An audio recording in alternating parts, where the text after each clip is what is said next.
Welcome back to Fully Stoked Podcast. I'm your hostess, Sarah Stokes. Cody Stokes is not with us today because I am here interviewing a fantastic entrepreneur that I met recently. Her name is Ana Lucia Divins. And Ana Lucia has the most interesting story I've heard in a very, very long time. I can't wait to dig in. Ana Lucia is not only a successful entrepreneur, and we'll talk about her entrepreneur journey as well, but she loves to help people.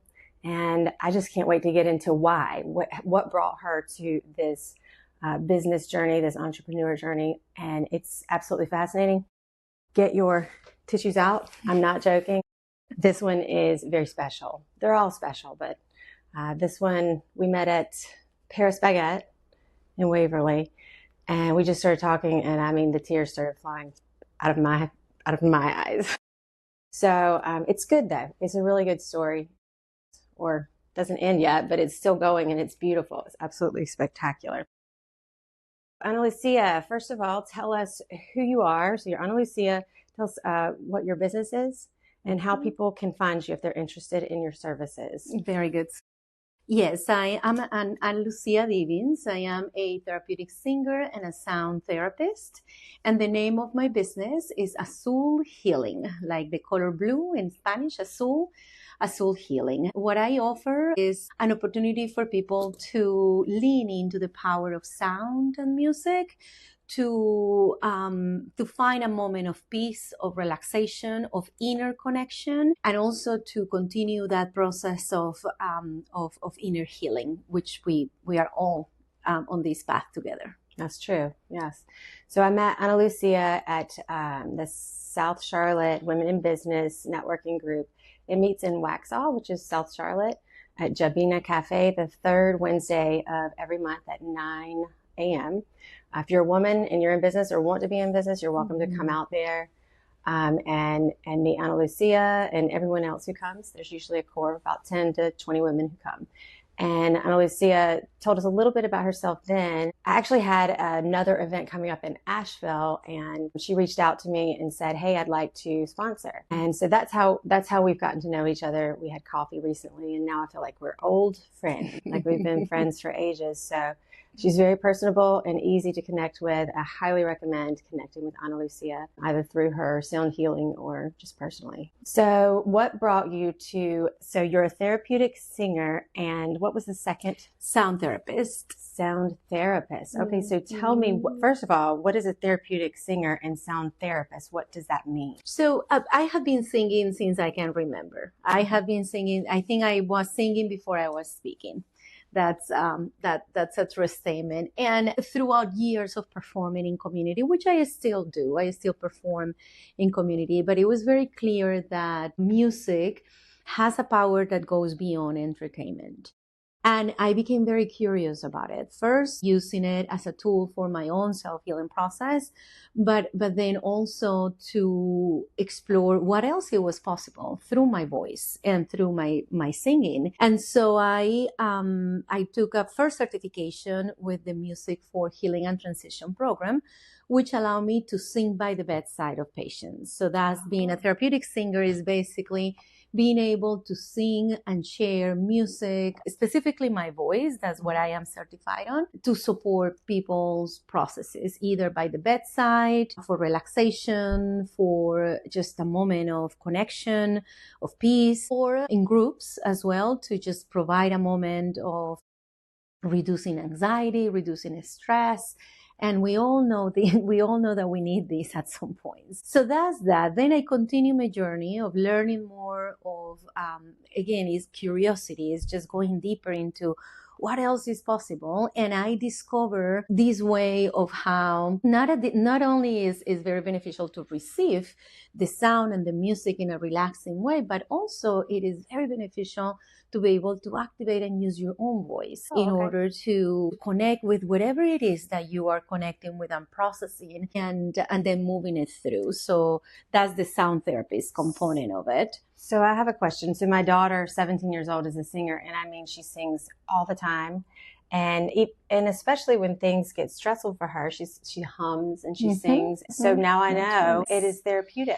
It's extremely therapeutic. It's extremely therapeutic, and it moves things internally that we didn't even know they were there. I'm talking about blockages. I'm talking about effects from long-term trauma that we do keep in our bodies. We do keep in, every cell of our body remembers what we went through. And then this is a very, very special tool to be able to do that, especially I love working with women, for example, because at any point, for whichever reason, we have been quiet. We have been quiet by someone else, and sometimes by our own selves. And so reconnecting with the power of your own voice, reconnecting with that inner power that we have and moving things through. So then for that, I took a study for about a year with the British Academy of Sound Therapy to become a holistic voice therapist, which is the sound therapy component of it. So that's what those two things do. Wow. So does vibration, because your vocal cords vibrate, and I wonder if that has something to do with removing the blockages or loosening or... It has a lot to do with that. And the other thing is that, anyone who has listened even to music or sing out loud in a concert knows that we are moving a lot more than just the vibration of our voices. Our whole body vibrates with whatever it is that we are like either listening or singing out loud. If you're at a concert, you can feel it like in your belly, your chest, whole vibration. Exactly. And that's what happens when you intentionally use specific tools and in specific ways but even humming, like you mentioned, even humming for 5 minutes every day is a very powerful tool just to slow down your nervous system, to calm down, and to just remove some of the things and the blockages. Is very interesting, but it's our own mind kind of getting in our own ways. So a lot of these tools help us doing that, helping us removing that, moving things through, connecting with what's going on, really. Right. So you had an event at Mount Mitchell in September? Yes, actually October. I don't even know which month anymore. October 11th. Yes, it was beautiful. Mount Mitchell Eco Retreat Center is a beautiful place that is a hidden gem. 2.5 hours from Charlotte and about an hour from Asheville. And it is just a beautiful place in the middle of nature. 5 minutes from there is a beautiful river that when the weather is nice, you can swim into that. I did that back in August. And so I discovered this place. I fell in love with the place. I offered this workshop, sound healing workshop back in October with a great attendance. Mostly some people from Charlotte went and traveled there. But then the majority of the people were people from the area, which it was beautiful.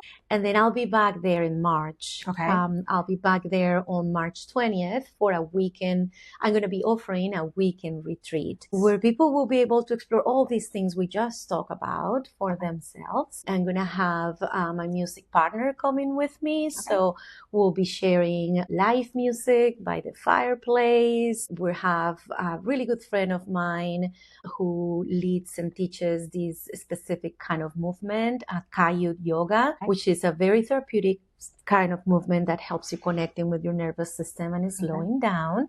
So she will be joining us for this experience. We'll have a private chef that will be with us from the area, bringing farm to table type of experiences. Oh, nice. So it's going to be a very beautiful experience.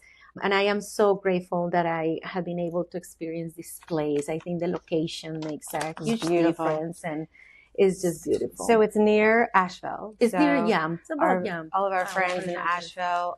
You can do it. Friends in Charlotte. You'll give me the information. I can link it. So if you're interested, I don't know if it's live yet, but when it comes out, probably next week, I'll connect you with her. And I'll have all of her contact information also in the summary on YouTube and Spotify. So this will be there, and then I'll put it on social media also. Ana Lucia, what actually brought you to learn about sound healing? What motivated you to, well, first of all, you're clearly not American with a Southern accent, but you've lived in Charlotte for how long? Yeah, I have lived, it's going to be 25 years this year. Okay. All right. You have a beautiful accent, by the way. It's in a beautiful voice. So how did you get here? Tell us a little bit about that. Yeah. So I am originally from Colombia, South America. And I moved here when I was 24 years old. And so this is where the story becomes quite interesting. The reason why I moved to the United States, it was because I was kidnapped in my country, in Colombia. Unfortunately, during that period of time, there was a very heavy internal conflict between what is called the guerrillas, which is kind of the guerrillas, yes. So, and this group that is just not a legal group, and then of course the government and the military. So many of us at the time just kind of got caught into the two fires, right? In the middle of this nonsense type of internal conflict. And then that happened to me. I was eating at a restaurant with a friend, one of my best friends, and then a group of people, armed, aggressive, of course, came and took a group of us out of the restaurant to kidnap us, and also they stopped at other places and took out some other people. So it was over 40 people, 45 people that was kidnapped as part of this, what they call a massive kidnap attempt. And what they look at the time, what they look to do with this is just to kind of figure out who had money, who didn't have money to get ransom for kidnapping. Oh, okay. So that then while they figure that out, then is kind of the process. While they take you, in my case, they took us to the jungle, to the mountains. Wow. It's called, it's so interesting because, it's like this contradiction. The place is amazingly beautiful. We were just talking about how beautiful the mountains of North Carolina, right, are, and this is that and more. This is it's an amazing group of mountains, but it's the jungle, and it's beautiful, amazingly beautiful. And at the same time, living that experience in the midst of that is extremely scary, of course. So and you wouldn't want to go into the jungle. You wouldn't want to run away from your kidnappers, right? Yeah. Well, I mean, at that point there is a lot of confusion. And again, I mean, I think that's one of the things that is important for me, and I personally understand, is how trauma goes into so many layers, right? Because first of all, the body is in shock. Yeah. The system is in shock. You are in shock. Right. Like, you don't know what's going on. You don't know what's happening, right? And you are, they are taking you to the jungle, a place where you don't know where you're going. You don't know what's going on. I didn't know what's happening. Obviously, it's very violent. So they were using violence to get you to move. Of course, to get you to move, to get you to get to where you need to get. Try to manage everything that was happening at the same time, right? So of course, were you physically assaulted? I was not physically assaulted, which it was something like other people definitely were, and other people that have gone through similar experiences have been. In my case, I wasn't. But other people in your group were physically assaulted? At some point, yes. Okay. 3 of the people that were in captivity died. So I was in captivity for 4 days. Wow. And after 4 days walking in the jungle, and then 4 days of walking in the jungle, and then sleeping in whatever place we were sleeping, while they kind of figure out what to do with everybody. Then we just got to a point where they had interviews with people and start kind of figuring out, what to do, who had money, who not. And it was very subjective too, because, in my case, one of the hardest parts of this process, there's so many hard moments, but one of the hardest moments of this was the fact that I was released, but my friend was not released. So It was very random. It was very, I really, as of today, people ask me, why were you released? And I honestly, I don't know.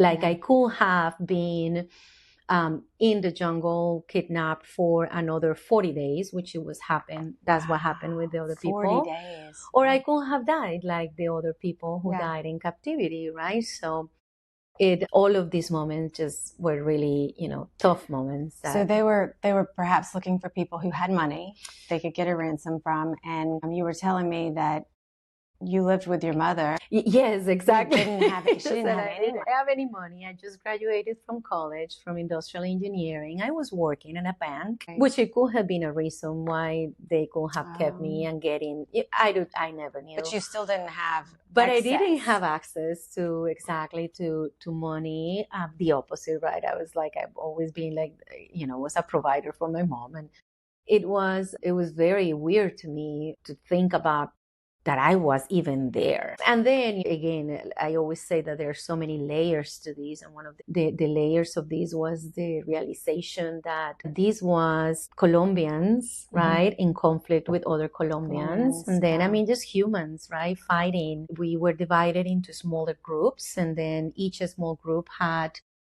a smaller group of people who were watching us, making sure that we will not escape, but also making sure that we were safe. I mean, we were collateral at that point.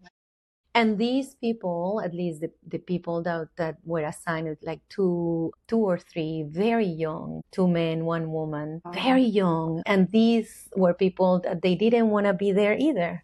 Yeah, they were forced to join these cause that didn't make any sense, and very young. So is just like all of these layers of. I was sharing with Sarah that one of the things that was interesting. We all react to these kind of situations in different ways, but for me, even when I left and even when I started, trying to influence government and speaking to the media, marching, doing all of these things so that other people can also be released, right? But for me, it was never a bitterness of this. For me, it was never I hate these people who did this to me, or how come. To me, the overwhelming feeling, and I think one of the hardest things to overcome, it was the deep sadness. It was a deep, deep, deep sadness that I have never felt in my life. Just to witness, right? And being part of something that doesn't make any sense. And it's just, we're just humans hurting other humans. And all of the sadness and all of the situations that causes, right? So for me, I was released, but then after that, I couldn't stop advocating for peace and for what was right and for bringing the people back. And that made me a target. So I was not safe by staying and continue being so vocal about it. And that's the reason why probably a month and a half after I was released, I was on a plane moving to the United States and starting from zero ground with zero plans, with the certainty that I was safe, I was free, and I was on my way and on a path to perhaps find peace. Wow. Yeah. So a month and a half later, and I'm guessing at 24, you didn't know to get therapy and to try to work through the trauma. So you came with that trauma and probably having not worked through any of it at that point, right? Yes, that was very tough because I did get some initial help after I was released. I was, of course, diagnosed with PTSD. Oh, of course. But yes, suddenly I just moved to another country, another environment, another language, where it was like it had to be a lot of. For me, it was very intuitive to start finding that path to healing. Right, and it's a path that I know it continues because at so many different levels. So one thing that I did that was very intuitive for me is I got to Miami first, and I found a way to get a bus that will take me from where I was staying to the beach. And every day I will take that bus in the morning. I will just pack a sandwich and water, and I will stay in front of the ocean, journaling, crying, getting in the water, and repeat. So I did that for about month and a half. I don't remember like how long even. And that to me was the beginning of opening up that door to self-healing, because I strongly believe that nobody is going to come and heal us. Yes. Nobody is going to come and solve whatever it is that we go through for us, right? So you have to make the decision to start. Right? You have to make the decision, but a lot of this work is internal. And all of this work is internal. We do have the answers inside ourselves. We just need to have the tools and be able to find those answers. And I think that's one of the things that when people say, well, you're a healer. Yes and not. I mean, I am a facilitator of healing. Okay. That's because you have the answers. I'm here to guide you through it. And it's my honor to guide others through it. But the only way how I can do that is, and I know that you have the answers, is because I have gone through that. Yeah. I know how hard it is to process trauma and to process life. Yeah. And I know that I have, over time, find more and more and more resources and tools that help me find that healing within. Okay. And so you're sharing them with other people. I want to go back quickly. Yeah. When you were released and your best friend was not released, she stayed the entire 44 days. She did. And then when they were all released, 3 of them died in captivity. 37 were released. And her best friend was in the hospital. She didn't have broken bones, but it was a lot of trauma, and probably she was dehydrated and malnourished and things like that. I'm guessing. I don't know. Yeah. But you saw her. You said that it was not the reunification that you had hoped for. I'm sure she was very traumatized, and you were too. Yeah. But she had 40 more days than you did, and her family was not as, I'm sure they were traumatized. So everybody in the whole situation, ripple effects outward, right? Even people that were not kidnapped, their parents, their siblings, their aunts and uncles were all. Yeah, it was really difficult. Again, one of the most difficult processes that I went through was to face the fact that, again, all of this is crazy, all of this is random, all of this is like decisions that you make in a split of a moment, right? And in that moment, they basically took the power away from me and from everybody else, of course, and decide who stays and who leaves and who not. And then it's kind of, they let me go, but they didn't let her go. And that separation was hard. And then again, when she was released, one of the things that I did was I wrote to her letters every single day because I wanted her to know what was happening, what I was feeling, what we were all going through, and what we were doing to try to bring them back, right? To bring her back. That was important. But it was a very difficult, it was in a very difficult situation where, I remember her family will question why I was released, why she wasn't released. I questioned myself, why, so it is one of those things. Yeah, it is exactly. Yeah, yes. At the end of the day, is like you go through all of this, and you're like, why I'm here? Why I'm here, and other people are not. So I think the thing that I didn't understand. I mean, I never understand that is maybe you were blaming yourself. That's what survivor's guilt is. You blame yourself for surviving in many ways. And then you were doing things actively to help her get out and the others who were still there get out. You were a voice. You were talking to the media, and you were an advocate. But also her family was not loving and warm and welcoming toward you. They also blamed you for getting out and her not getting out. Perhaps. I don't know them, but I'm wondering if that's what they were thinking. And maybe she even had a bit of that. Yeah, it's so there's it's so many layers to that, and very complicated, I think. Thank you. And very complicated, I think, to understand what people go through, right? And so I think that one big learning for me is there is a lot of work that we all do with self-judgment, and I think that's the source of a lot of that for me.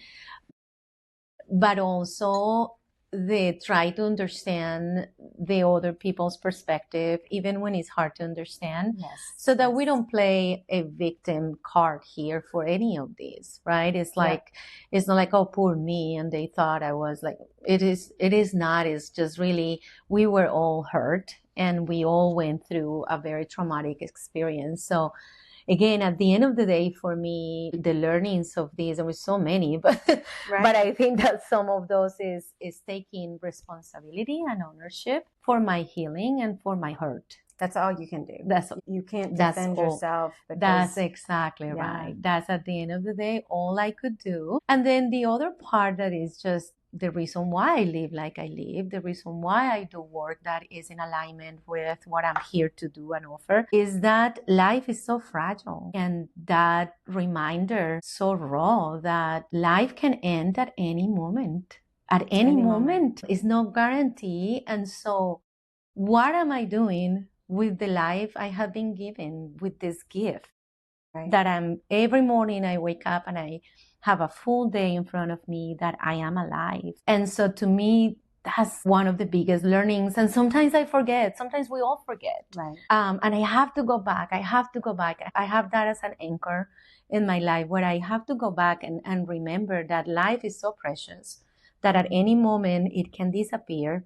Mm-hmm. And that we are here to make the most we can of that life, whatever that is, right? To fulfill our mission. We all have a mission that we are here to fulfill. So first is finding it, and then is sharing it with the world. So to me, that's the biggest reminder of that, is just, I own my healing, and I encourage others to do this. That's the way how I work with people. And I value life, every minute of it. Right. Yeah. Right. Yeah. So I think that's beautiful. You take what you've experienced, and I think we can all learn from that, and then use it for good. You know, it's not like maybe it was intended for you. Right. It's unfortunate. It's very sad that it happened, but you are using it to then help others instead of just, imploding. You are actively helping others, and you've been on such a beautiful journey. So when you moved to the United States, you visited several cities, right? Mm-hmm. And one of them was Charlotte. And did you know anybody here? No, well, first I got to Miami. Okay. And then I knew I wanted to learn English. That was kind of my first goal. And I knew I wasn't going to learn English in Miami. I never speak Spanish, so then I started exploring different places. And I have a sister from my dad's side. She used to live in Charlotte, and we didn't grow up together. And I wanted to reconnect with her, and she was living in Charlotte at the time. And so the day before I went back to Miami, we went out to this Latin club in Charlotte, called La Torres, in downtown. Is not there anymore, but, and I met my husband, who is American. He's from here. And he was just, speaking to me, wanting me to dance with him. And at the time, I didn't speak English. He didn't speak Spanish. He must have fallen in love with you at first sight, because he was tenacious and he didn't give up. He did not give up. So 24 years later, here we are, still together, yes. two kids. And he did not give up. He asked me for my phone number. I said, well, I'll give you my phone number later. And this was all through a friend who was bilingual and able to translate for us. So yay for translators. Then we danced for a few minutes, probably 10 minutes. Half of the time I made fun of him because he was trying to dance salsa, but he couldn't. And then, he gave me a piece of paper at the end of the night when the lights were all going on and said, you said you're going to give me your phone number later. Wow. Here's the paper. Give me your number. And I went back to you're never going to call me. This is I don't even know what I'm going to do. If you will know half of my story, you will I wasn't totally everything was new. I didn't have a plan.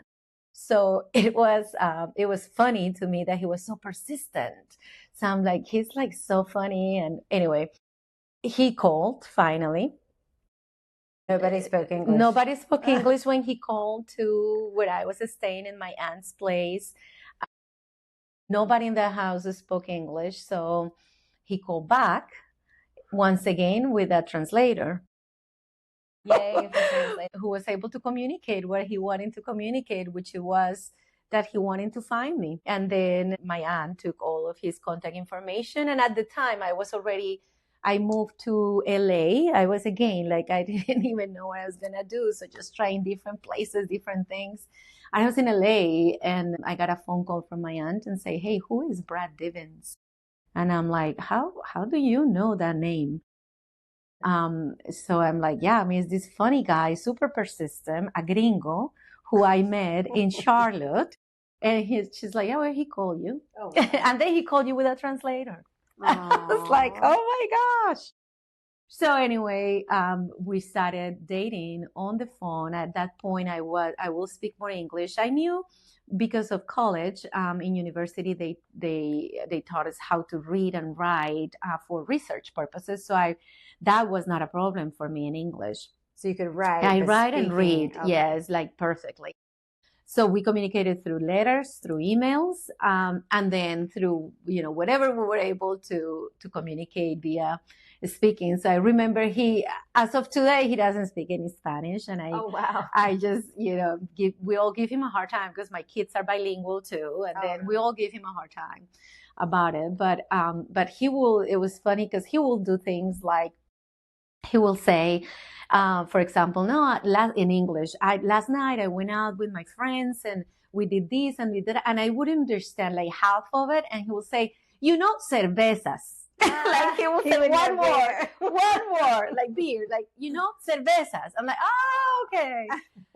So that, but we went very deep in the communication because of the letters and the emails and the communication, it was all long distance. Well, so one thing that I have in common with you with that is that my husband and I live in two different cities, and we didn't speak English, both of us, obviously, so that wasn't the hurdle to overcome, but it was just being so far away from each other. So we communicated via text and telephone eventually, but I think we fell in love with each other before we were even physically near each other, because we knew each other's heart and personality and character, and it was built on a very firm foundation. And so I had asked you the other day if you found that to be true with your situation as well. Yeah. And you agreed. So, there is something to that. I was told after I was divorced, not to go and sleep with someone because that can cloud your judgment.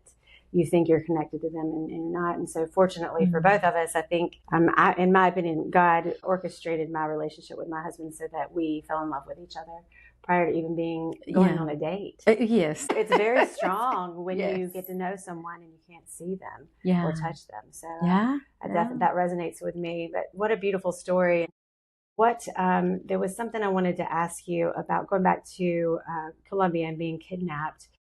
You said we were talking about healing and trauma, and oftentimes I think all of us have been traumatized. Yes. Every human on the planet has been traumatized. Yes. And we can't judge someone else's trauma. I've not been kidnapped. So my trauma is still damaging and hurtful to me, but I've not experienced something as radical as kidnapping. But I'm not going to compare it because I only have my experience. So I know my trauma, and that's for anybody that goes out there. So in any case, any type of trauma that's out there, you were saying we often want the apology, the heartfelt apology from the person who perpetrated or who did that, perpetrated the trauma, who hurt us, who attacked us, who treated us unfairly. And a lot of times we never get it. But what did you say? Because this is such a beautiful. Yeah, that to me. And then you don't think you need it until you get it. I think that to me that was interesting. Fast forward years later of me living in the United States, I am gonna say 2014, 2015, minus 15 years later. Okay. After what happened, I learned about this initiative that the government of Colombia launched to make things right in their own way with citizens of the country who went through this level of violence, and especially those who were displaced by it, which that was my case, right? I had to leave the country. And so part of this process included a financial retribution.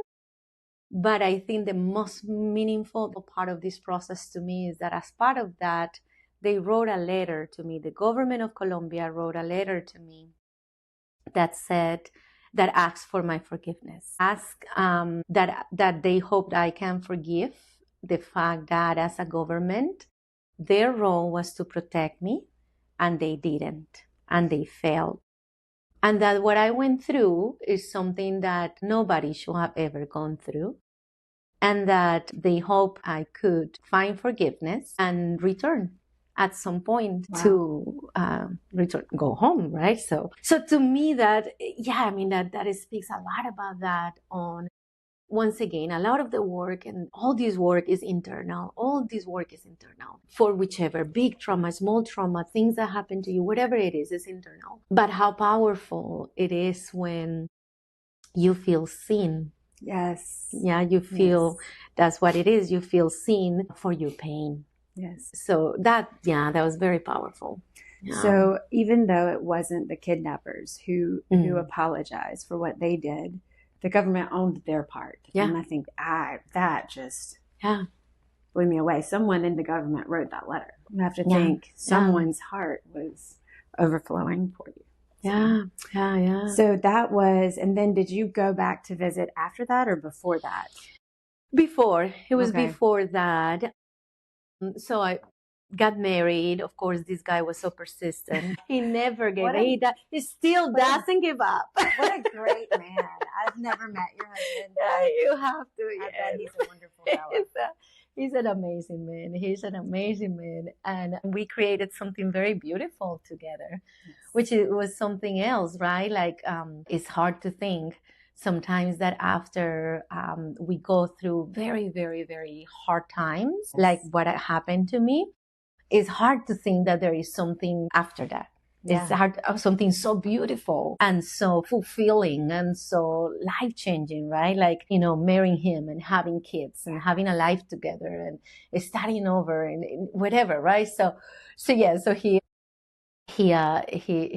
very good, persistent. So I married him. We have 2 kids right now. They are 23, Nicholas, and Natalie Sophia, 22. And at the time, the first time I went back to Colombia was 5 years after I left with my 2 kids and my husband.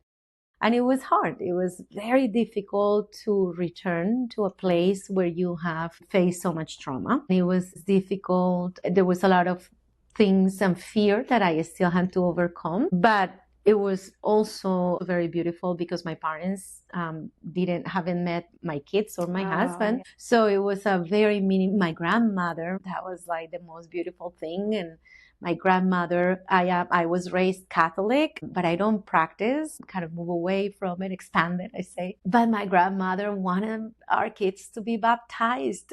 And we did that. And it was just this amazing way to return. But it was difficult. It was difficult. And over time, we went back other times. And over time, things got better and it was all me. And it was never that I felt unsafe, like from the outside. Once again, this goes back to my same point that the work is inward, that those, blocks that we put and the fear and all of these things is us, that we need to work through it. So after, over time, every time I go now, I enjoy it very much and I look forward to it and my kids look forward to it. Yes. So, but it took a little while. It took a little while to be comfortable with that. And I think you're all world travelers now. Yes. Living abroad and working abroad, or children are quite successful in that respect. So although you've been through a lot, it seems like you've done a lot with your life. And I think people can definitely learn from you. Was absolutely blown away by our time together the other day. And I thought, can we just get this podcast done? I know it's last minute. Can we just do this? But Ana Lucia is going to write a book in the future. We're hoping. She has thought about that. Yes. So stay tuned. Follow her on social media. Can they follow you? Facebook, Instagram, anything else? Or Yes, so Facebook, Instagram, something that I do is, and definitely part of my plans is to start sharing this story with larger audiences. I think it's a good time to do that after 20. No, again, not because it's a sharing of, oh, poor you, this happened to you, but it's really something to empower others to also to share this gift of our continued process of healing. And I record music, I record healing music. I'm a singer, so you can also find me and find my music in Spotify and YouTube, all of these. And I share, of course, this these sound journeys and sound therapy and all of these with the world through Azul Healing, or my artistic name for healing music is Divins Music. So those are the two ways on how you can find me. Okay, and I will link all of her social media handles as well as the YouTube and Spotify in the summary below. And if you want to reach out to Ana Lucia, please do. They can go to your website and they can find the link there. And she's just so interesting. And thank you so much for your time here. Is there anything you want to tell anyone? Anything else that we left out? We had such a great conversation the other day. I don't want to leave anything out because it was chock full of nuggets, you know? Yeah. No, I think that's it. I think that, you know, the fact that we talk about this, which is we all have things we're healing from. Every one of us.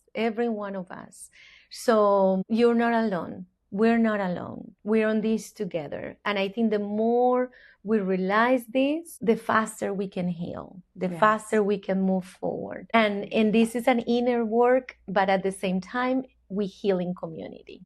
Yes. Yeah, and that's what we're doing today. Oh, it's beautiful and wonderful. Thank you so much, Ana Lucia. I appreciate your time today. Stay tuned. There's more to come, more fascinating women, but this one was incredible, wasn't it? All right. Have a great day. Thank you. Awesome.